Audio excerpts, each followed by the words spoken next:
នៅត្រង់នេះទាហានដែលនៅសេសសល់ហ្នឹងគឺត្រូវសម្លាប់គ្មានសល់ទេសៀងអ៊ីច្បាំងដល់ចុងក្រោយនៅសល់តែម្នាក់ឯងហើយពេលហ្នឹងគាត់យល់ថាអស់ផ្លូវដើរហើយក៏សម្លាប់ខ្លួនទៅ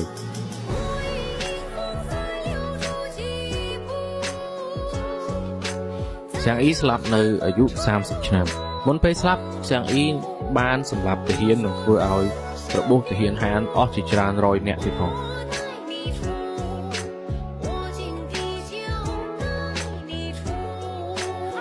សាកសពរបស់សៀងអ៊ីត្រូវគេកាប់ចែកគ្នាជា5ចំណែកពីព្រោះលាវប៉ាងចេញជាថាអ្នកណាអាចកាត់ក្បាលសៀងអ៊ីបាននឹងទទួលបានរង្វាន់ហើយតែងតាំងជាសម្ដេច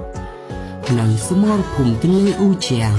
ដែលជាសមរភូមិចុងក្រោយនៃជីវិតរបស់សៀងអ៊ីតែម្នាក់ឯងបានសម្លាប់ទាហានហានរាប់រយនាក់